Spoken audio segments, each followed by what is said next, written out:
Good morning, Chicago Cubs fans. We are back with another edition of Cubs Daily. My name is Steven Ryan, presented by Fan Arts. The Cubs extend qualifying offers officially to Shota Imanaga and Kyle Tucker. Now, the qualifications with those is very, very simple. The Cubs offer them a one-year contract. The contract for Shota is around $22 million. Kyle Tucker's will be a little bit higher. If the players sign with another team, the Cubs will get a compensation pick. I believe that is going to be at the end of the first round, like especially for like Kyle Tucker. A notable one of these is when Alfonso Soriano left the Nationals and they got a compensation pick. That turned into Jordan Zimmerman, who was a very reliable starter for them for a long, long time. So that is some official news on that front. Now, Kyle Tucker is expected to decline his qualifying offer. I would imagine he's going to go to free agency, where he is going to garner a lot of money as expected. Then Shota brings on a little bit different of a position potentially. He had a rocky end to the second half of last year, right? We all know. We've all discussed here on the channel multiple times. But could he, accept that qualifying offer, right? Maybe take a little pay raise in this next season and then enter that potential 2027-2028 season fresh off a new contract. I think it's a relative possibility, and I think it's something he might explore. So I'm thinking like 60-40. He's going to be back with the Cubs. I think he does want to see the free agent market, but he only has until November 18th to decide on that front. And some other news for the Cubs: they extended Colin Rea one more season officially. We're going to have a club option in 2027 as well. So that's going to be good for us to see. Colin Rea was absolutely sensational for us last year. Best bang for your buck deal we might have had all season long on that front. So happy to see Colin Rea coming back. I do expect him to be contributing to this staff. Hopefully he gets to pitch more in his role of long relief like he did before. But again, injuries happen. He's a very, very flexible player, which is something you like to see because he can help out on both ends of the pen, right? He can be long relief in the bullpen. He can start a game or two for us. And so Colin Rea provides a lot of flexibility to Craig Counsell. And he's played under Craig Counsell for pretty much this whole entire decade. And he's done very, very well under him. So I'm excited to have Colin Rea back. It's really hard for me to expect to get what we got from him last year. But you never know. Hopefully he can continue to show that success here with the Chicago Cubs. Now, before we get into some free agent players that I think the Cubs should take a look into, just want to give everyone a big time shout out, a thank you from the bottom of my heart for continuing to show support to this channel, sharing your thoughts in the comments, having open discussions, right? Whether we agree or not, I'm here to listen. I'm here to try my best to understand your point of view. Thank you for listening to me as well. Thank you for liking the videos, continuing to drive up that engagement, and subscribing to the channel. And if you guys are new, please hit that thumbs up button, subscribe to the channel. We are on the road to 1K, and it's been an absolute blast. We started this channel back in February, and we are over 75% of the way there, thanks to you guys who are the absolute best. Now, a couple of pitchers I really think the Cubs should take a look at. Again, I know they're not going to spend money, blah, blah, blah. But we do need to enhance the pitching staff, right? Whether you believe the Cubs need more pitching or more hitting, I think it's a combination of both, right? I think the Cubs need to really, really look into both sides here. I think we need more contact hitting, and I think we need a little bit more power pitching. A couple of free agent pitchers I think the Cubs should take a look at. One reliever, one a free agent. Peter Fairbanks, the Rays declined his club option today, so he is set to officially become a free agent. Fairbanks was a guy at the trade deadline the Cubs were looking at earlier this season. I just think this last trade deadline was insane, ladies and gentlemen. Sorry about that, guys. So, as I was saying, this trade deadline was just, the timing was just so not good, right? A lot of the players were going to be free agents at the end of the season, their price was just a little bit too high.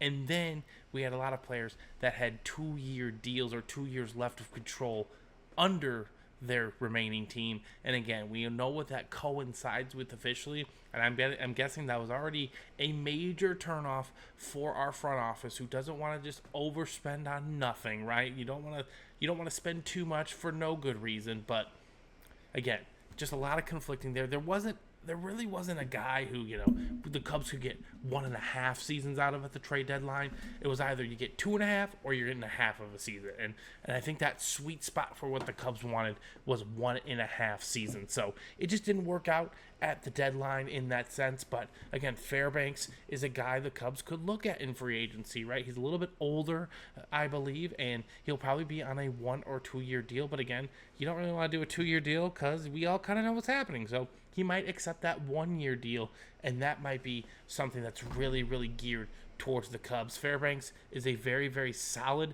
reliever in baseball, ladies and gentlemen. He's been very sturdy for the Rays over the past few seasons as well. Again, a 2.83 ERA last season. Really, really solid on all fronts. And yeah, I wouldn't mind adding him to this bullpen, right? He had 27 saves last year. He had a 1.04 whip. Really solid work by him as well. And then this other guy, I think we've talked about him multiple times, Zach Gallen. Again, I would like to add Zach Gallen to the roster. He just turned 30 years old on August 3rd, so he's going to be 30 for most of this season coming up. 192 innings, 107 strikeouts. It wasn't his best season, I would say. Definitely not by any means. A couple years ago, when they made that run to the World Series, he was a 4.4 WAR player, and the year before that, he was a 5.3 WAR player. So the potential for Gallen is absolutely there for the Cubs, and that's something they should strongly consider.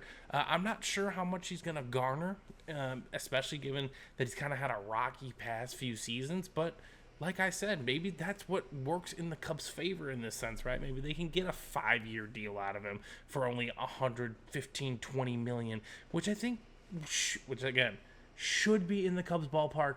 I know they don't want to commit to that. I know they're cheap, blah, blah, blah, but the Cubs do have to start considering some upgrades in this sense because the minor leagues can only go so far, right?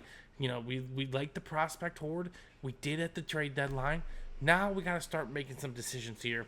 Unfortunately, it just coincides with everything going on at the end of 2026, and it's just not good. But I think Fairbanks is a good addition for just 2026. And even if you get Gallen on a 4-year deal, I think he would still provide a lot of value to this club, because even if Shota does come back on that qualifying offer, odds are is he is going to be gone after next season regardless, because it's going to be more of a prove it deal for him, right? And again, the Cubs have 3 left-handers that are basically the same, and you just don't want to overcrowd that position all too much. All right, so let's wrap this up here. Going over some of your guys' comments from the week. I have a few of them. Let's dive right on into it, right? So, Chris, this was from a while ago, a video a few days ago. We were talking about the Cubs needing some power bats. And so, the last Cub to hit 40 or more home runs in a single season, that was Derek Lee in 2005. He hit 46. That was an absolutely insane season by Derek Lee. And again, kind of just speaks to it, right? Like, the Cubs are missing this power bat, and it's something I'd really like to see. But the thing with that Derek Lee season is he also hit 348 as well. So, it was kind of a nice balance of contact and power from Mr. Derek Lee. Next up on the docket, we have Rand Cali. He said, I'd bring back Ray.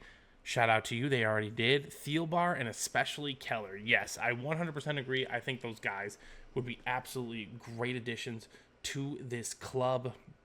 I think they did really well for the team this year. Bring them back.